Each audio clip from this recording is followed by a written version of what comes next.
ఇంతకుముందు ఒక public private partnership ఉండేది, ఇప్పుడు 4 పీపీపీలు. ఇప్పుడు రోడ్లకి పీపీపీలు, మెయింటెనెన్స్ కి పీపీపీలు, ఇప్పుడు కరెంట్ కి పీపీపీలు, అన్నిటికీ పిల్లలు మామూలుగా పీపీపీ అనుకుంటుంటారు. అట్లా ఇప్పుడు చంద్రబాబు నాయుడు పాలన కూడా ఇప్పుడు పీపీపీ పాలన లాగా తయారయ్యే పరిస్థితి మనకి కనపడతా ఉంది. అంటే పై కనపడేది పబ్లిక్ ప్రైవేట్ పార్ట్నర్షిప్ అంటే ప్రజలను భాగస్వాములు చేయటం అని మనకు అనిపిస్తూ ఉంటుంది కొంతమంది మేధావులకు కూడా.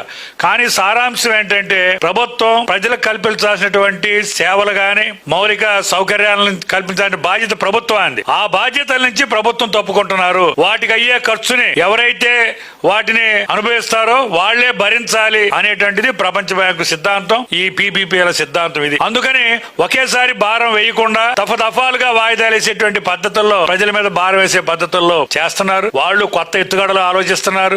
ఇంత ముందు ప్రపంచ బ్యాంక్ గురించి చెప్పేవాళ్ళు, ఇప్పుడు ప్రపంచ బ్యాంక్ కాదు, కేంద్ర ప్రభుత్వం ద్వారానే ఇవన్నీ జరుగుతున్నాయి. మన రాష్ట్ర ప్రభుత్వం కూడా ప్రజలు చాలా